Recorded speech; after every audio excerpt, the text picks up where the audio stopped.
और एक तरफ यह सरकार बाबा साहब अंबेडकर की मूल्यों की प्रचार कर रही है और बाहर जाकर दलितों के ऊपर अत्याचार कर रही है। ये इनकी कथनी और करनी में अंतर। और अध्यक्षा महोदय, असलियत इस सरकार की, इनका पर्दाफाश धीरे धीरे जरूर हो रहा है। मुझे तो आश्चर्य हुआ, हमारे प्रधानमंत्री साधारण तौर पर हर मुद्दे पर ट्वीट करते हैं, लेकिन इस नौजवान छात्र के आत्महत्या पर 5 दिन बाद इन्होंने चुप्पी तोड़ी। के विरुद्ध कार्रवाई होनी ही चाहिए। सही।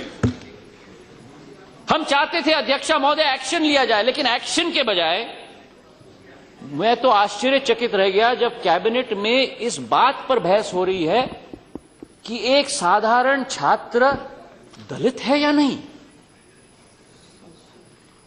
और इसमें सरकारी हर तंत्र का इस्तेमाल किया जा रहा है। मुझे ज्यादा अनुभव नहीं है राजनीति में अध्यक्षा महोदय, 15 साल ही हो गए हैं, लेकिन मैंने कभी यह नहीं सुना। सुन लीजिए। अनुसूचित जनजाति मंत्री जुएल ओरम साहब एक के बाद एक वक्तव्य और टीवी इंटरव्यू दे रहे हैं कि ये रोहित दलित नहीं है। क्या ये मूल्य रह गया हमारे देश में एक नागरिक के जीवन का, कि आर्ग्यूमेंट चल रहा है कि व्यक्ति दलित है या न हो, और अगर हम मान भी लें 1 मिनट के लिए, अगर वो दलित नहीं था, चाहे वे वडेरा जाति के थे, ओबीसी में आते थे, जिसमें भी आते थे, क्या उससे हमारे मंत्रियों की दुष्कर्म पर कमी पड़ेगी? विश्वविद्यालय का उद्देश्य क्या है? क्या उद्देश्य है कि हम अटेंडेंस दें?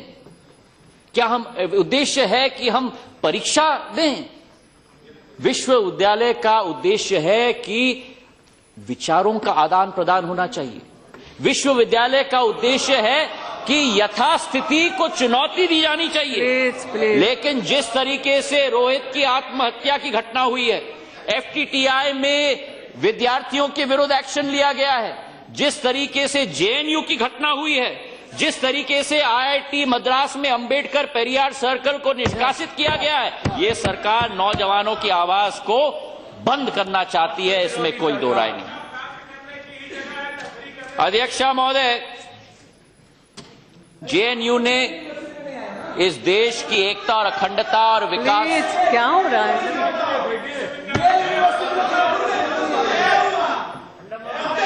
मेरे भाई सांसद इतने उत्तेजित क्यों हो रहे हैं? सुन लीजिए, अपने जवाब में आप जवाब दे दीजिए जो भी देना। असहिष्णुता का परिचय मत दो, सुन लो बाबा। जेएनयू ने इस देश की विकास प्रगति में बहुत योगदान अध्यक्षा महोदय दिया। विक्रम सिंह चौहान और यशपाल सिंह जो भाजपा के समर्थक हैं, वो क्या कहते हैं? वे कहते हैं, अध्यक्षा महोदय, कोट, डर गए?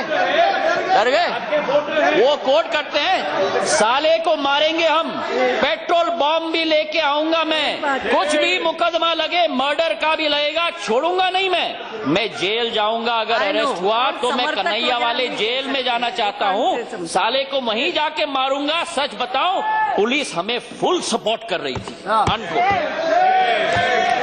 ये उनका कोट है। तो जिस व्यक्ति के विरुद्ध सबूत नहीं, उसको आप राष्ट्रद्रोह में आप अरेस्ट कर लो, और जो व्यक्ति लोगों को पीटे इस प्रजातंत्र के स्तंभ में, कोर्ट में, उनके विरुद्ध कोई कार्रवाई नहीं कल रात तक, जब उनको अरेस्ट किया गया और फिर उनको बेल दिया गया, तो वो जो छात्र है वो अभी भी जेल में पड़ा हुआ है और ये लोगों को बेल दिया जाता है। अध्यक्षा महोदय, भाजपा के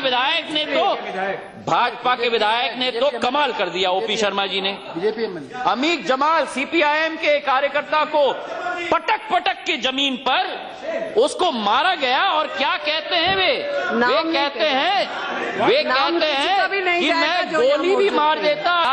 सरकार के विधायकगण अनेक प्रांतों से, कैलाश चौधरी भाजपा के विधायक राजस्थान, कहते हैं राहुल गांधी देशद्रोही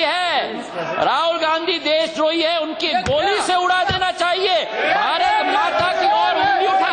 और आज सरकार, अध्यक्षा महोदय, संसद में एक सांसद के विरुद्ध ऐसे ये शब्द उपयोग किया जाए और सरकार मूक दर्शक के रूप में आज खड़ी हुई है। क्या ये हम लोगों का लोकतंत्र है? क्या ये हमारे नियम है? क्या ये हमारी परंपरा है?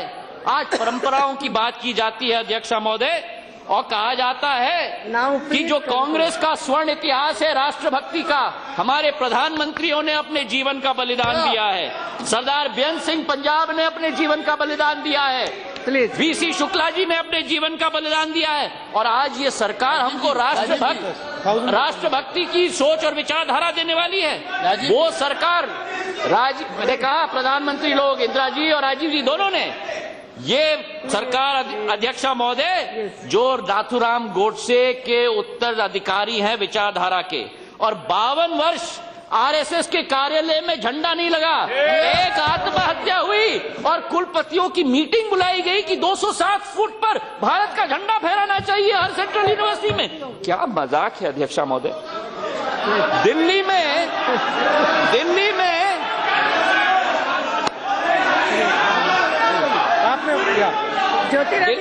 में अध्यक्षा महोदय अफजल गुरु के प्रदर्शनकारी 2 प्रोफेसर्स के द्वारा कि क्या वो कोटा से आया था, आरक्षित कोटा से आया था या साधारण कोटा से आया था।